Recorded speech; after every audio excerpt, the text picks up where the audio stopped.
Guys, welcome to my channel Maths with KM. In this video we are going to study about Green's theorem. Okay, so उसका statement देखेंगे and उसके ऊपर एक example देख लेंगे. Okay, so let's start.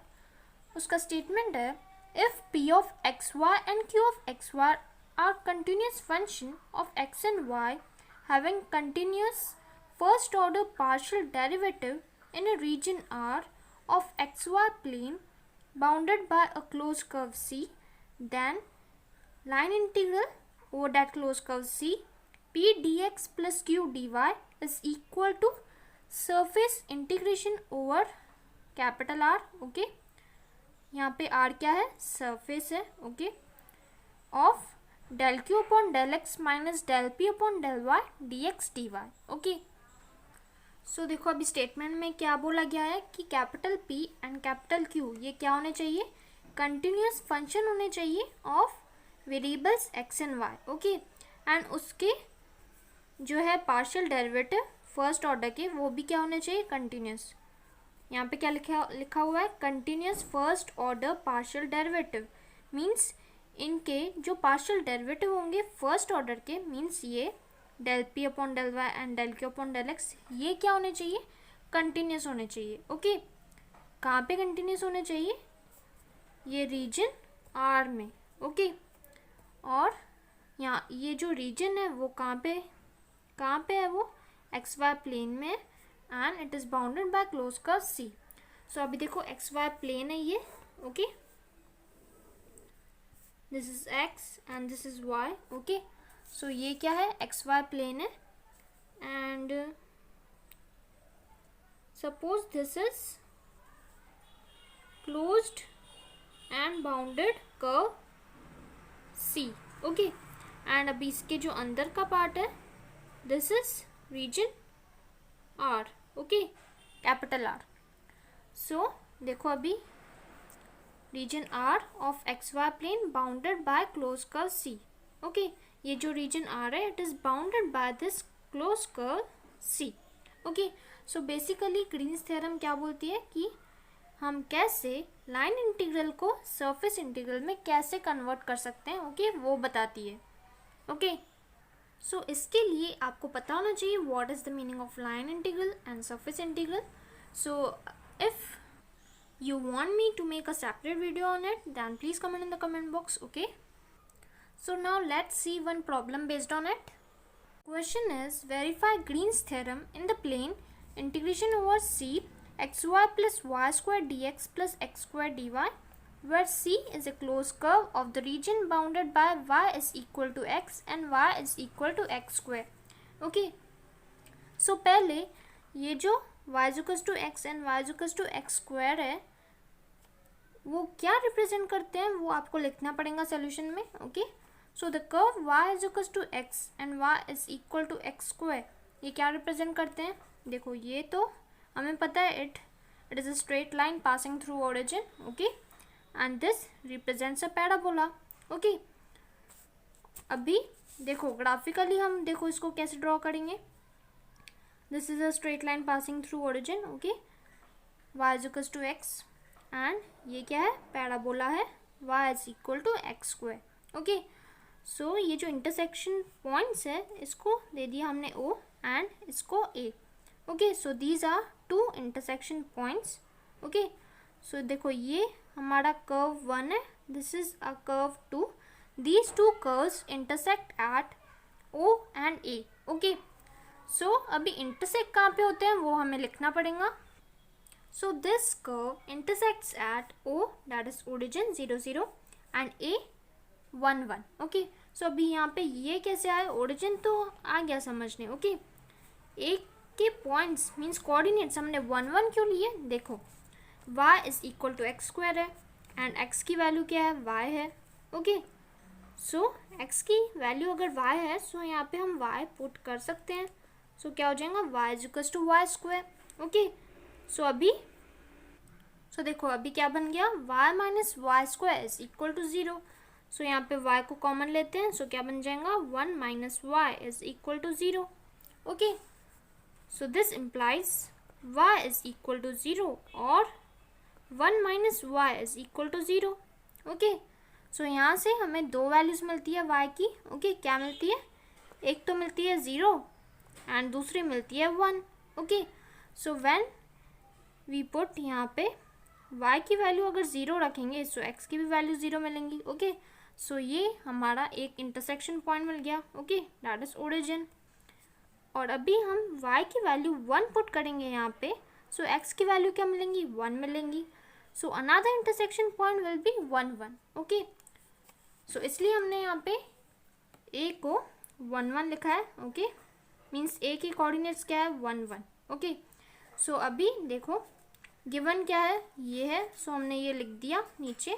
Okay, so now we have to compare this with this.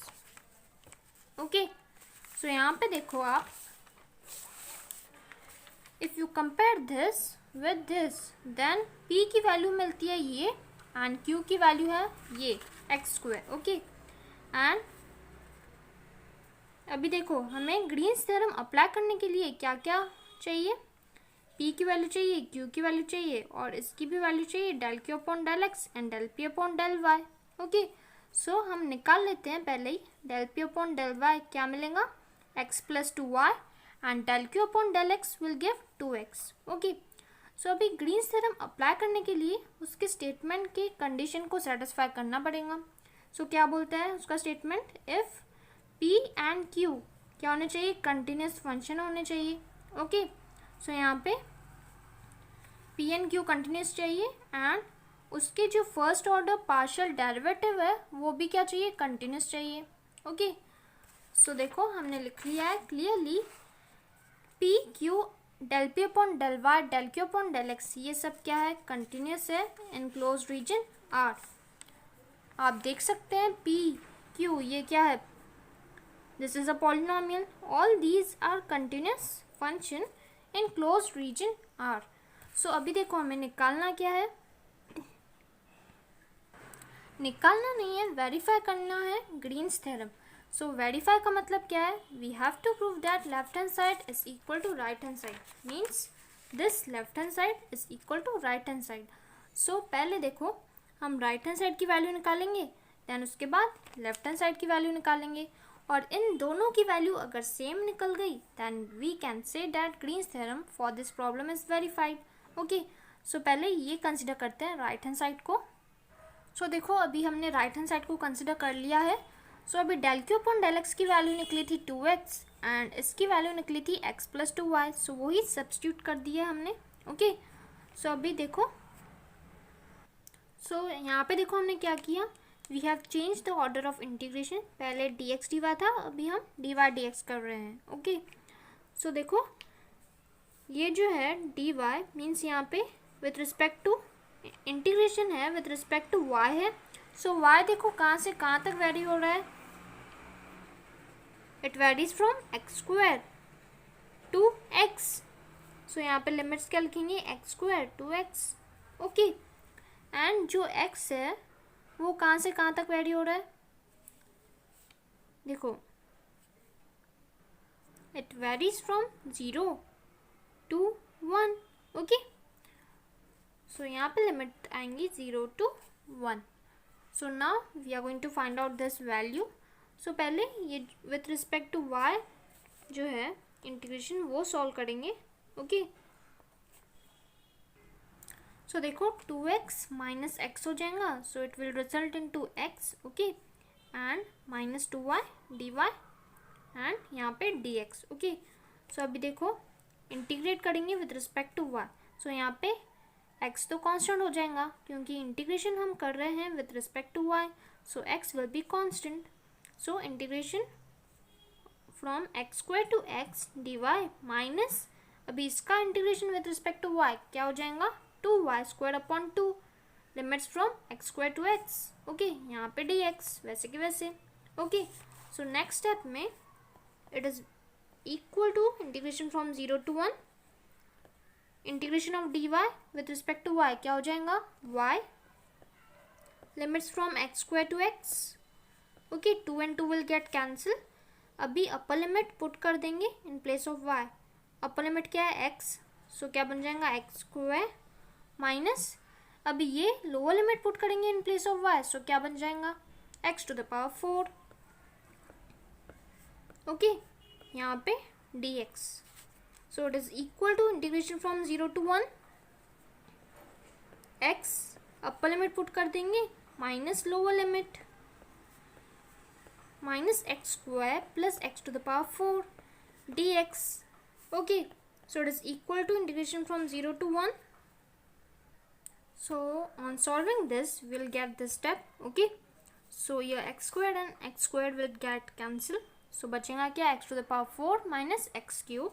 So now we will integrate this with respect to x, so क्या बन जाएगा x to the power 5 upon 5 limits from 0 to 1 minus x to the power 4 upon 4 limits from 0 to 1, okay.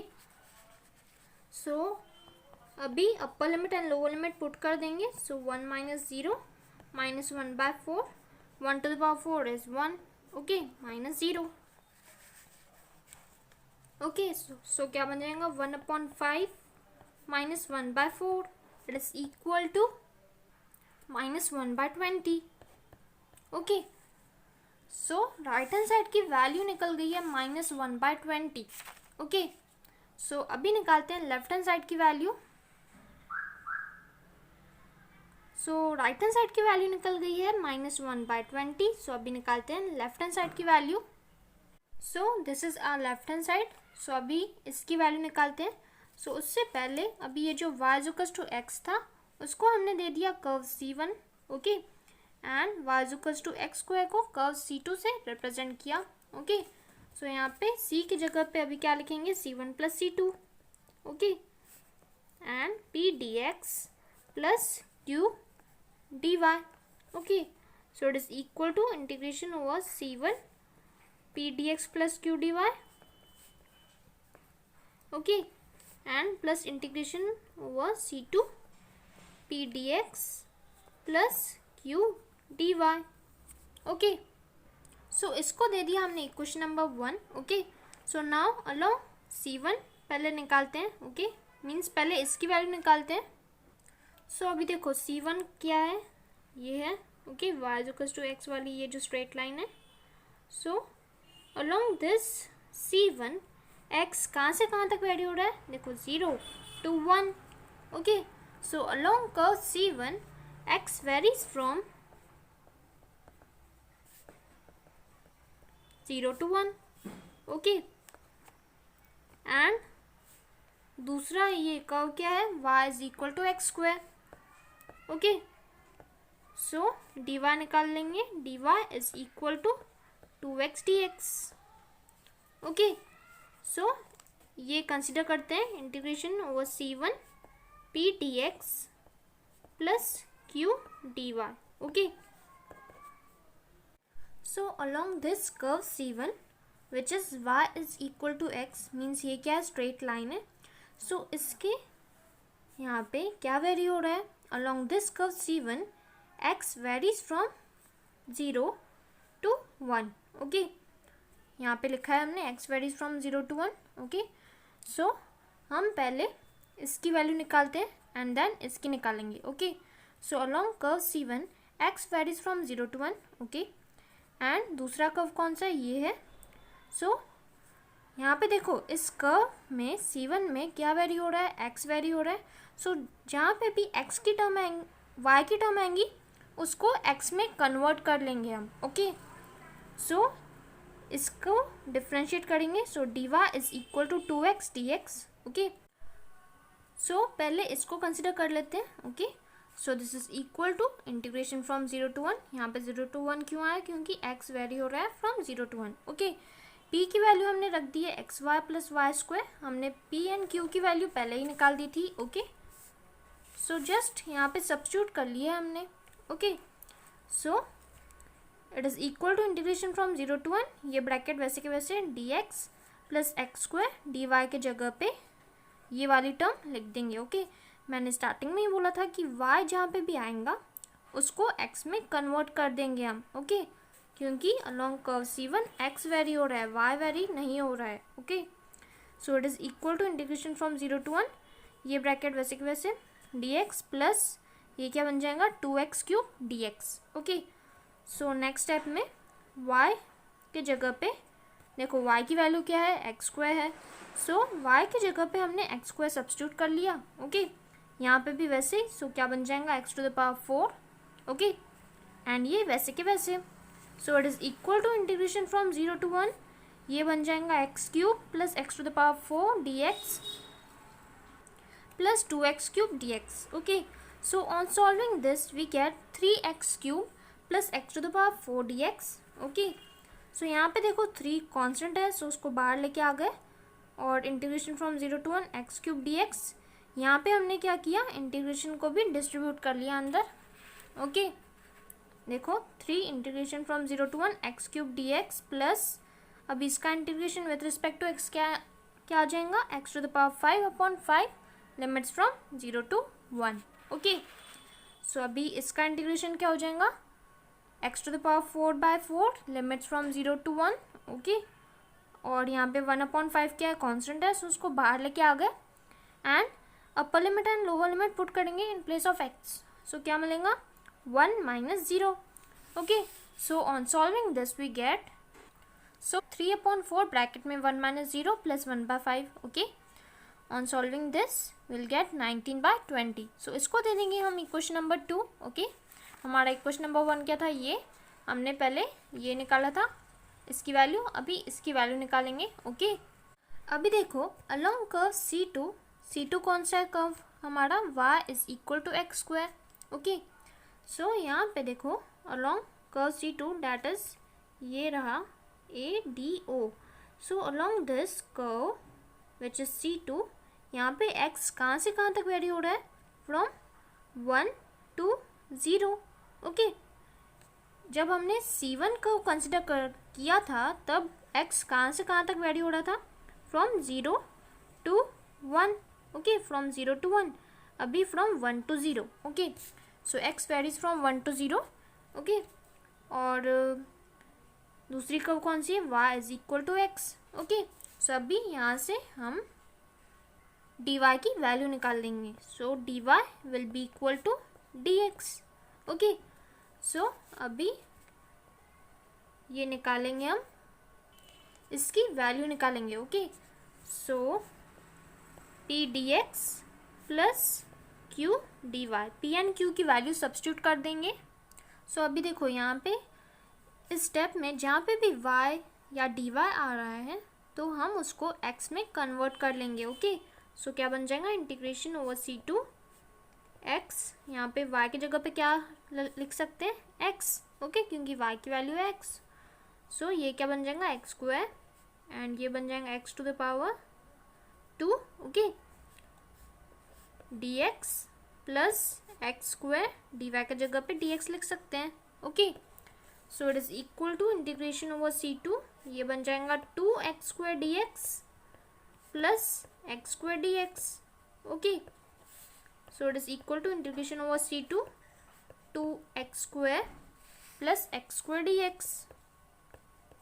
Okay, so it will be equal to integration over C2 3x² dx।